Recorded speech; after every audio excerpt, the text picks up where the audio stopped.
बहुत समय पहले दुनिया के नक्शे पर एक ऐसा राज्य था जिसका नाम इतिहास की किताबों में नहीं मिलता, क्योंकि उस राज्य की हिफाजत तलवारें नहीं किस्मत करती थीं। कहते हैं वहां एक राजा था जो अपनी बेटियों को सोने चांदी नहीं बल्कि दुनिया की सबसे अनोखी तालीम देता था। लेकिन किस्मत जब किसी का इम्तिहान लेती है तो ज्ञान भी कम पड़ जाता है। और फिर एक दिन एक सवाल ने उसकी अपनी ही बेटी की जिंदगी बदल दी और शुरू हुआ लाल नाम के रहस्यमयी श्राप का तूफान। कहानी शुरू होती है राजा के दो बेहद सुंदर बेटियों से। राजा अपनी बेटियों से दुनिया की हर खुशी से ज्यादा प्यार करता था। एक दिन राजा ने दोनों को अपने दरबार में बुलाया और सवाल किया, मेरी राजकुमारियों बताओ किसके कारण आज राज कर रही हो। बड़ी राजकुमारी ने कहा, आपके कारण पिताजी। पर छोटी बेटी की आवाज में अजीब सा आत्मविश्वास था, मैं अपनी किस्मत के कारण कर रही हूँ पिताजी। ये जवाब राजा के दिल पर हथौड़े की तरह लगा। राजा का गुस्सा फूट पड़ा। उसने आदेश दिया, जाओ इस राज्य का सबसे मूर्ख लड़का खोज कर लाओ, उसी से इसका विवाह होगा। मंत्री निकल पड़ा। एक लड़का उसी डाल पर बैठकर उसी डाल को काट रहा था। मंत्री ने उसे देखते ही पकड़ लिया। उसने राजा के सामने लड़के को पेश करते हुए कहा, महाराज इससे बड़ा मूर्ख कोई नहीं हो सकता। ये जिस डाल पर बैठा था उसी को काट रहा था। राजा ने देखा और समझ गया और छोटी बेटी की शादी उसी लड़के से कर दी गई। दोनों चलते चलते एक शापित झील के किनारे पहुंचे। झील शांत थी, लेकिन उसकी खामोशी ऐसी थी जैसे वह सदियों से कोई भयानक सच छिपाए बैठी हो।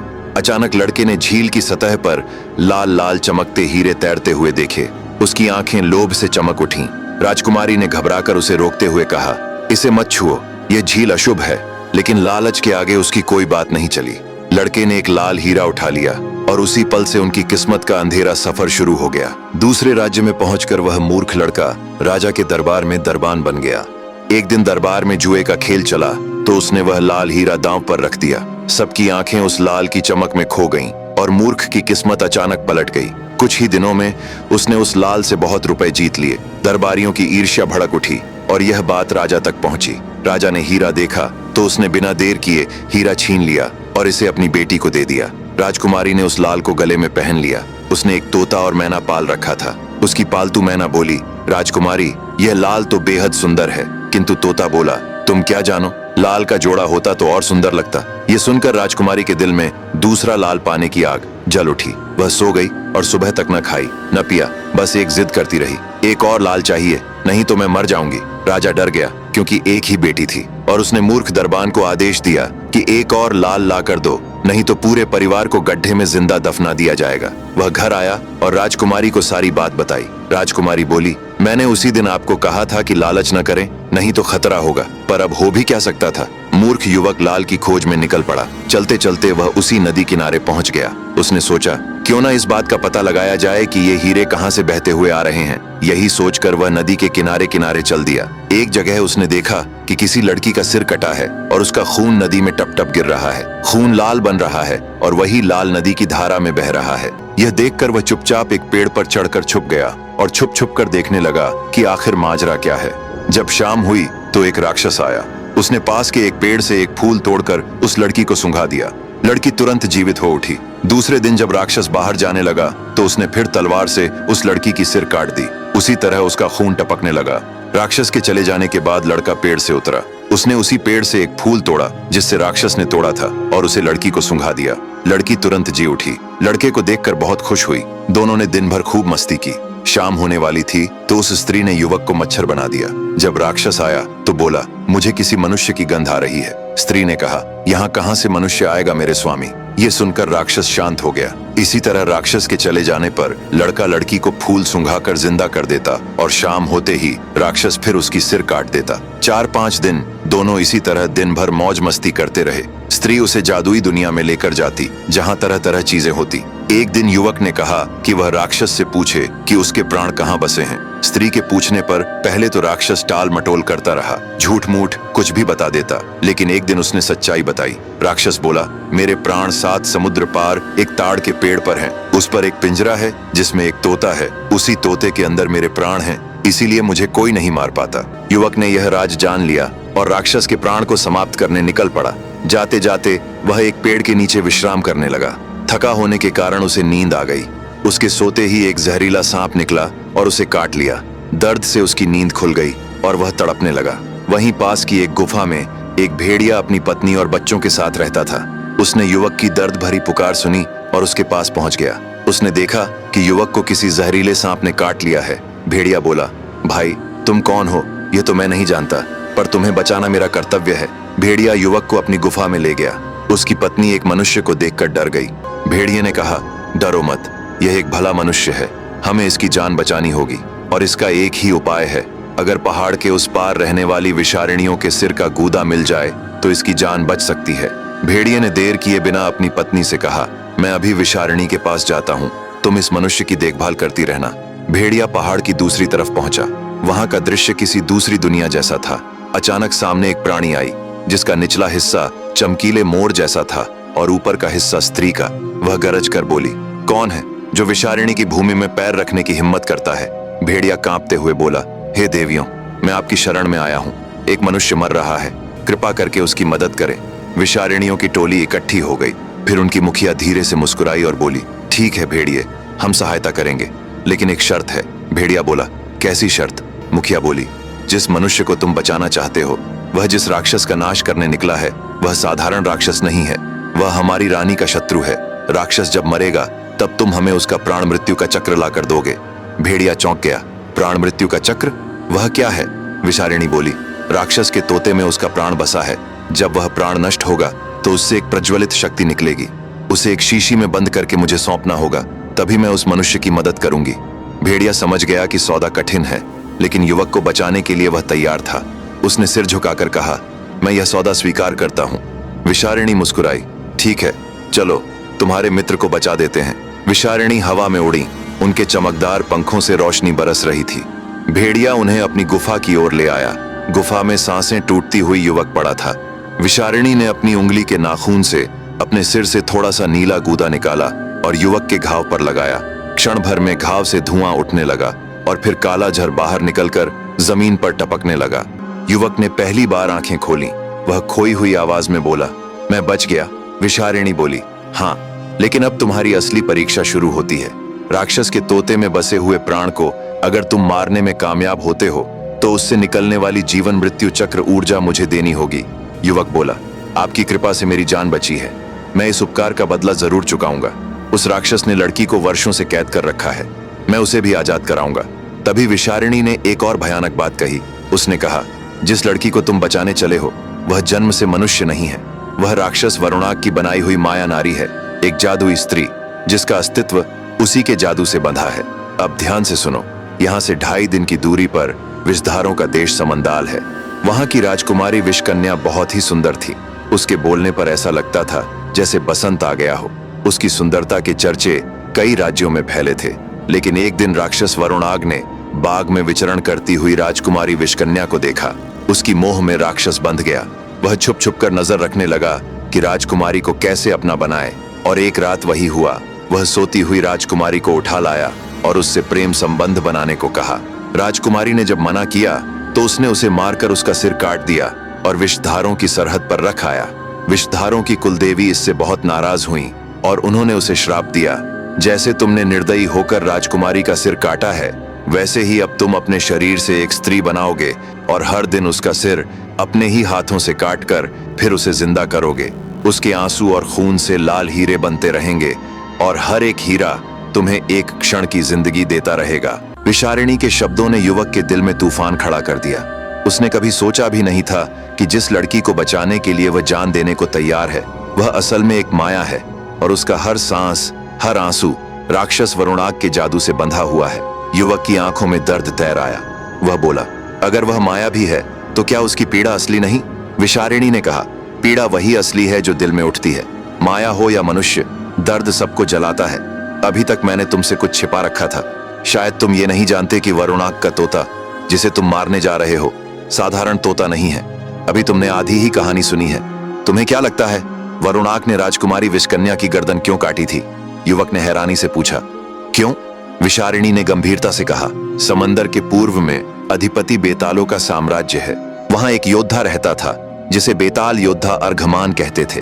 वह इतना बलशाली था कि बड़े बड़े दिग्गज हाथियों को एक पटकनी में मात दे देता था। जब राजकुमारी विषकन्या जवान हुई तो उसकी अद्वितीय सुंदरता की ख्याति दूर दूर तक फैल गई। उसकी खूबसूरती के चर्चे इतने मशहूर हुए कि यह बात आखिरकार बेतालों के साम्राज्य तक भी पहुंच गई। एक दिन राजकुमारी के पिता विषधारों के राजा ने एक प्रतियोगिता का आयोजन किया जिसमें एक खतरनाक नाग से लड़ाई करनी थी। अर्घमान ने भी इस प्रतियोगिता में भाग लिया और उस नाग को थोड़ी ही देर में हरा दिया जिसे बड़े बड़े वीर नहीं हरा पाए थे। यह देखकर राजा बहुत प्रसन्न हुए और राजकुमारी भी उस पर अपना दिल हार बैठी। धीरे धीरे दोनों के दिलों में प्रेम पनपने लगा और दोनों छुप छुप कर मिलने लगे। लेकिन किस्मत को शायद कुछ और ही मंजूर था। एक दिन राजकुमारी विषकन्या पर राक्षस वरुणाग की नजर पड़ गई और वह भी उसकी सुंदरता के पाश में बंध गया। वह उस पर छुपकर नजर रखने लगा। एक रात वह राजकुमारी को उठा लाया। जब उसने राजकुमारी से प्रेम संबंध बनाने को कहा तो राजकुमारी ने मना करते हुए अपने प्रेमी अर्घमान के बारे में बता दिया। यह सुनकर राक्षस इतना कुपित हुआ कि उसने राजकुमारी की गर्दन काटकर उसके राज्य की सरहद पर रख दी और अर्घमान को भी हराकर अपनी शक्ति के बल पर एक तोता बना दिया। फिर उसने अर्घमान के प्राण निकालकर उसी तोते के भीतर अपना प्राण छिपा दिया और उसे 7 समंदर पार ले जाकर रख दिया। तो तुम जिसे एक साधारण तोता समझ रहे हो वह असल में राजकुमारी विषकन्या का प्रेमी अर्घमान है। नौजवान ने राजकुमारी विषकन्या और अर्घमान की कहानी सुनी तो राक्षस वरुणाग को मारने के लिए और भी उतावला हो गया। फिर भी विषारिणी ने कहा, अगर तुम उसे मारना ही चाहते हो तो यह बहुत कठिन राह है। फिर उसने एक सेब निकाला और नौजवान को देते हुए कहा, इसे खा लो। इसे खाते ही तुम एक शक्तिशाली योद्धा में बदल जाओगे। यह रास्ता बहुत कठिन है और इसे पार करने में यह सेब तुम्हारी मदद करेगा। इस माया नगरी में जब तक रहोगे तुम बिना खाए पिए कई दिनों तक जिंदा रहोगे। इसका असर तुम पर बना रहेगा। यहाँ से दक्षिण दिशा में तुम्हें काली आत्माओं की झील मिलेगी। तुम उस झील के किनारे जाकर खड़े रहना। कुछ देर बाद एक नाव आएगी। उसका माझी जैसा भी दिखे उससे मत डरना और न ही उससे कुछ बोलना। जब तुम झील पार कर लोगे तो वहां से उत्तर दिशा में चलते जाना। लगभग 2.5 दिन की दूरी पर तुम्हें छाया मालिनियों का देश मिलेगा। उनसे सावधान रहना। वे जितनी सुंदर हैं उतनी ही खतरनाक भी। वे इंसानों की आत्मा खाती हैं। वहां पहुंचते ही तुम किसी भी सुंदरी से कहना कि तुम उनकी रानी से मिलना चाहते हो और रानी से मिलते ही यह सिक्का देना। उसके बाद वह तुम्हें राह दिखाएगी। युवक ने सेब और सिक्का लिया और विषारिणी को अपनी जान बचाने के लिए धन्यवाद दिया। फिर भेड़िए ने भी उसे अपनी करुण आंखों से देखते हुए विदा किया। अब वह मूर्ख युवक एक योद्धा के रूप में आगे बढ़ा। रात काली थी, तेज बारिश हो रही थी। वह बढ़ता गया और कई दिनों तक चलने के बाद काली आत्माओं की झील में पहुंचा। थोड़ी देर बाद एक नाव आती हुई दिखाई दी। उसका मांझी एक निशाचर था। झील से अजीब दुर्गंध उठ रही थी और काली आत्माएं चारों तरफ उड़ रही थीं। युवक चुपचाप बैठा सब कुछ देख रहा था। तभी एक बड़ा काला कौवा आया। निशाचर ने अपनी एक आंख निकालकर उसे दे दी और कौवा लेकर उड़ गया। थोड़ी देर बाद झील का पानी चीरती हुई एक विशालकाय अंधकरणी ऊपर निकली। उसने जोर से कहा, ठहरो, पहले मुझे खून दो, फिर आगे बढ़ो। युवक का चेहरा भय से पीला पड़ गया, लेकिन निशाचर ने बिना हिचकिचाए अपनी कटार निकाली और अपनी हथेली चीरकर कुछ बूंदे खून की उस रहस्यमयी झील में टपका दी। देखते ही देखते पानी लाल रक्त में बदल गया। अंधकरणी ने वह रक्त पिया और संतुष्ट होकर फिर झील में समा गई। इसके बाद निशाचर युवक को एक ऐसे दरिया में ले आया जहां पानी में विचित्र जीव तैर रहे थे। कुछ मछलियां कौं की तरह काली और भयानक थीं, कुछ चमगादड़ के जैसी डरावनी थीं और कुछ विशाल कछुए ऐसे थे कि जिन्हें देखकर ही रोंगटे खड़े हो जाएं। युवक इन अजीब जीवों को पार करते हुए आगे बढ़ता गया। एक दिन और एक रात की यात्रा के बाद निशाचर उसे छाया मालिनियों के घाट पर छोड़कर अदृश्य हो गया। वहां से कुछ दूर चलने पर एक आती हुई बुढ़िया दिखी जो एक छोटे बिल्ली के बच्चे को लिए हुए थी। उसने कहा, बेटा तुम कौन हो? युवक ने उसे प्रणाम करते हुए कहा, माई, मैं एक मुसाफिर हूँ और मुझे यहाँ की रानी से मिलना है। बुढ़िया बोली, बेटा मैं तुम्हारी जरूर मदद करूंगी, बल्कि मैं तुम्हें रानी तक ले जाऊंगी, पर जरा इस बिल्ली के बच्चे को थोड़ी देर संभाल लो। मैं नीचे के झरने से पानी पीकर आती हूँ। युवक ने उस नन्हे बिलाव शावक को करुणा सहित उठाया और उसे अपनी हथेलियों में थाम कर स्नेह से सहलाने लगा। तभी अचानक बारिश होने लगी, लेकिन जैसे ही बारिश की पहली बूंद उस बिल्ली के बच्चे पर गिरी, मानो कोई प्राचीन श्राप जाग उठा। कुछ ही क्षणों में उसका चेहरा विकृत होने लगा और उसकी मीठी सी आवाज राक्षसी गुर्राहट में बदल गई। अगले ही पल वह युवक पर झपट पड़ी। तभी आसमान को चीरती हुई एक तीर सनसनाती आवाज के साथ आई और सीधे उस राक्षसी बिल्ली के शरीर में धंस गई। बिल्ली तड़पती हुई जमीन पर गिरी और कुछ ही पलों में निश्चल हो गई। युवक ने घबराकर ऊपर देखा। वहां एक स्त्री खड़ी थी, ऊंचा कद, तेजस्वी मुख और आंखों में शिकारी जैसी पैनी दृष्टि। युवक ने हाथ जोड़कर कहा, देवी, आपने मेरी प्राण रक्षा की, मैं आपका ऋणी हूँ। आप कौन हैं? स्त्री ने उत्तर दिया, मैं इस राज्य की वंशाया रक्षिका हूँ। आज तुम्हारा भाग्य बलवान था जो तुम मृत्यु के मुख से बच निकले। जिसे तुम साधारण वृद्धा समझ रहे थे, वह एक डायन है। बुढ़ापे में वह स्वयं शिकार नहीं कर पाती, इसलिए राहगीरों को अपने जाल में फंसाकर उन्हें खा जाती है। इतना कहते ही उसने अपने कान से सांप के आकार का कुंडल निकाला और जमीन पर फेंक दिया। क्षण भर में वह कुंडल फुफकारता हुआ एक विशाल नाग बन गया। नाग ने फुर्ती से झपट्टा मारा और झाड़ियों में छिपी डायन को कस लिया। डायन की चीखें पूरे जंगल में गूंज उठीं। वंशाया रक्षिका ने मंत्रोच्चार किया और उस डायन को एक मंत्रबद्ध शीशी में बंद कर लिया। कुछ क्षण बाद युवक बोला, मैं कई दिनों की कठिन यात्रा करके यहाँ पहुंचा हूँ। आपकी महारानी से भेंट करना चाहता हूँ। स्त्री ने गहरी दृष्टि से उसे देखा और बोली, यदि तुम्हारा उद्देश्य सच्चा है तो मैं स्वयं तुम्हें महारानी के पास ले चलूंगी। उसने जोर से ताली बजाई। अगले ही पल आकाश गर्जना से कांप उठा। बादलों को चीरता हुआ एक विशालकाय ड्रैगन नीचे उतरा। दोनों उसकी पीठ पर सवार हुए और राजधानी की दिशा में उड़ चले। राजधानी पहुंचकर युवक को महारानी के सामने लाया गया। महारानी ने गंभीर स्वर में पूछा, तुम कौन हो और मेरे राज्य में किस उद्देश्य से आए हो? युवक ने वह रहस्यमयी सिक्का निकाला और कहा, यह मुझे दूसरी लोक की रानी विशारिणी ने दिया था। उन्होंने कहा था इसे आपको सौंप दूं तो आप मेरी सहायता करेंगी। मैं राक्षस वरुणाग को मारने निकला हूँ। ये सुनते ही महारानी चौंक कर बोली, तुम जिस मार्ग पर चले हो वह मृत्यु से भी अधिक भयानक है। फिर भी मैं तुम्हारी सहायता करूंगी, लेकिन इस रूप में गए तो राक्षस और दानव तुम्हें जीवित नहीं छोड़ेंगे। कुछ क्षण रुककर महारानी बोली, पर एक उपाय है। वर्ष में एक बार राक्षस अपने इष्ट देव की पूजा करते हैं। उस दिन वे अपने स्वामी को बकरे के रक्त से स्नान कराते हैं। वह बकरा साधारण नहीं होता, वह 7 कुंवारी छाया मलिनियों की आत्माओं से रचा जाता है। इसी कारण मेरे राज्य की 7 निर्दोष सुंदरियां हर वर्ष बलि चढ़ जाती हैं और मैं चाहकर भी उनकी सहायता नहीं कर पाती। इस बार जब राक्षस बकरा लेने आएंगे तो मैं तुम्हें उसके बालों में जूं बनाकर छुपा दूंगी। तुम उसी के साथ उस द्वीप पर पहुंच जाओगे जहां वरुणाग ने तोते में अपना प्राण छुपा रखा है। युवक महारानी के आदेश पर उसी राज्य में रुक गया। दिन ढलते रहे और फिर आ पहुंची अमावस्या की वह काली रात, जब चांद भी आकाश से मुंह मोड़ लेता है और राक्षस अपने स्वामी के लिए रक्त विधि करते थे। रात के अंतिम प्रहर में राज्य के द्वार खुले। लोहे की जंजीरों में जकड़ी 7 कुंवारी छाया मालिनियां कैद करके लाई गईं। उनकी आंखें खाली थीं, होंठ कांप रहे थे। यज्ञ वेदी पर मिट्टी से बनाया गया एक विशाल बकरा रखा गया। कुछ बेताल बैठकर मंत्र पढ़ने लगे और छाया मालिनियों की आत्माएं उनके शरीर से खींच ली गईं। वे आत्माएं काले धुएं की तरह उठीं और एक एक कर उस मिट्टी के बकरे में भर गईं। अचानक धरती कांपी और वह बकरा जाग उठा, एक जीवित सांस लेता राक्षसी बकरा। उसी क्षण महारानी ने युवक को अपने पास बुलाया। उन्होंने कहा, आज वह घड़ी आ गई है जब तुम्हें मनुष्य देह से बदलकर एक जूं बना दूंगी और बकरे के बालों में छुपा दूंगी। बकरा तुम्हें राक्षसों की घाटी तक ले जाएगा, लेकिन उस द्वीप पर पहुंचते ही बकरे से अलग हो जाना। एक दिन और एक रात कहीं छिपे रहना। जब तुम्हारी देह वापस आएगी तो तुम इस शीशी में रखे खून को पी लेना।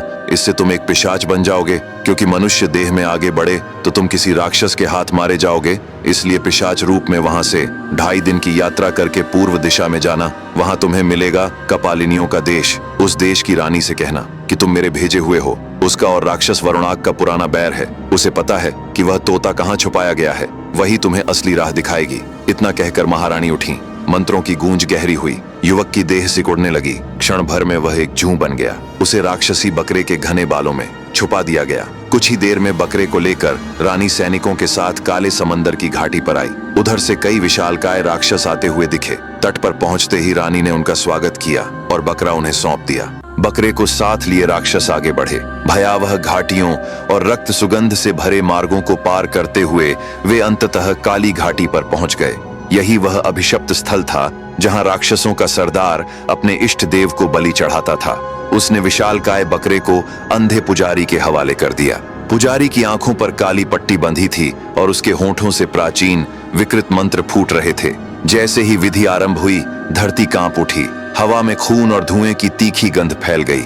उसी बकरे के घने सख्त बालों में युवक जूं बनकर छिपा हुआ था। उसकी सांसें बेकाबू हो चली थीं और दिल की धड़कनें ऐसी गूंज रही थीं मानो राक्षस उन्हें सुन लेंगे। पर अवसर मिलते ही वह फुर्ती से बकरे से निकलकर अंधेरे शिलाखंडों के पीछे जा छिपा।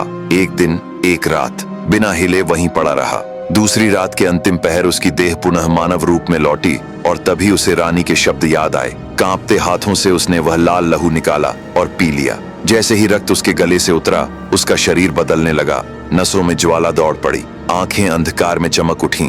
अब वह पिशाच बन चुका था। बिना एक क्षण गंवाए वह पूर्व दिशा की ओर निकल पड़ा। 2.5 दिन की कठिन यात्रा के बाद वह पहुंचा कपालिनियों के देश में। धुंध से ढके द्वार पर 2 निशाचरी पहरेदार खड़ी थीं। युवक ने विनम्रता से अपने आने का उद्देश्य बताया। उसे तुरंत महारानी के सामने प्रस्तुत किया गया। महारानी ने उसकी आंखों में झांका और गंभीर स्वर में कहा, तुम्हारा मार्ग रक्त से भरा है, फिर भी तुम रुके नहीं। युवक ने छाया मालिनियों की रानी का संदेश सुनाया और बताया कि वह राक्षस वरुणाग का वध करना चाहता है। महारानी कुछ पल मौन रहीं, फिर बोली, उसके प्राण उसके शरीर में नहीं बल्कि एक तोते में कैद हैं। राक्षस ने अपने ही शरीर से एक स्त्री की रचना की है। हर दिन वह उसका वध करता है। उसी क्षण उसकी शक्ति क्षीण होती है और वह मायावी कारागार में फंस जाता है। बस वही क्षण तुम्हारा अवसर होगा। इतना कहकर महारानी ने मंत्र पढ़े। काली आत्माओं से बना एक भयावह ड्रैगन प्रकट हुआ। फिर उन्होंने कहा, इस पर सवार हो जाओ, यही तुम्हें तोते तक ले जाएगा। जैसे ही युवक उस स्थान के निकट पहुंचा, राक्षस को आभास हो गया। धरती फटने लगी, आकाश काला पड़ गया। पूरी शक्ति के साथ राक्षस वहां आ पहुंचा। आंखों से आग बरसती हुई, मुंह से विष टपकता हुआ और शरीर से धुआं उठता हुआ। पर उसी क्षण युवक ने एक ही झटके में तोते की गर्दन मरोड़ दी। तोते की चीख के साथ ही राक्षस की छाती फट गई। उसके शरीर से काली आत्माएं निकलकर आकाश में विलीन होने लगी। वह घुटनों पर गिरा और जमीन छूते ही राख में बदल गया। युवक ने तोते से निकली मृत्यु चक्र शक्ति को एक बोतल में कैद कर लिया। फिर वह काले ड्रैगन पर सवार होकर कपालिनियों के रहस्यमय देश में पहुंचा, जहां रानी यह जानकर बहुत प्रसन्न हुई कि राक्षस का अंत हो गया है। रानी ने अपने जादुई बल से उसे फिर से मनुष्य देह में वापस कर दिया। साथ ही उसे एक प्राचीन पत्र दिया जिसमें एक नाव कैद थी। उन्होंने कहा, इस नाव को उत्तरी समंदर में छोड़ देना। पानी में आते ही यह एक बड़ी नाव में बदल जाएगी। इस पर सवार हो जाना, यह तुम्हें छाया मलिनियों के देश तक ले जाएगी। युवक उस नाव में सवार होकर छाया मलिनियों के देश पहुंचा। रानी उसके वापस आने पर बहुत खुश हुई। वह वहां कुछ दिनों तक रहा। इसके बाद रानी ने उसे सम्मान के साथ विदा किया। युवक चलता हुआ शापित झील पहुंचा। कुछ ही देर में एक निशाचर नाव लेकर आया और उसे पार कराया। फिर वह विषारिणियों के देश पहुंचा और रानी को तोते से निकली मृत्यु चक्र शक्ति सौंप दी। रानी उसे पाकर बहुत खुश हुई और उससे कुछ इनाम मांगने को कहा। युवक ने कहा, मैं इस राह पर सिर्फ एक लाल हीरा लेने निकला था। मेरी पत्नी मेरा इंतजार कर रही होगी। रानी उससे इतनी प्रसन्न हुई कि उन्होंने उसे बहुत सारा धन दे दिया। युवक वहां से खुश होकर आगे बढ़ा। रास्ते में उसे वही भेड़िया मिला जिसने उसकी जान बचाई थी। युवक ने उसे धन्यवाद दिया और आगे बढ़ गया। आखिरकार वह उस राज्य में पहुंचा जहां उसकी पत्नी थी। युवक ने राजा को कुछ लाल हीरे सौंपे और फिर अपनी पत्नी को साथ लेकर वहां से चला गया। दोनों ने एक शांत जगह चुनी। वहीं युवक ने एक छोटा सा नगर बसाया, एक सुंदर महल बनवाया और अपनी पत्नी के साथ सुकून भरा जीवन जीने लगा। तो दोस्तों, कैसी लगी आपको यह कहानी? ऐसी ही और कहानियां सुनने के लिए मेरे साथ जुड़े रहिए।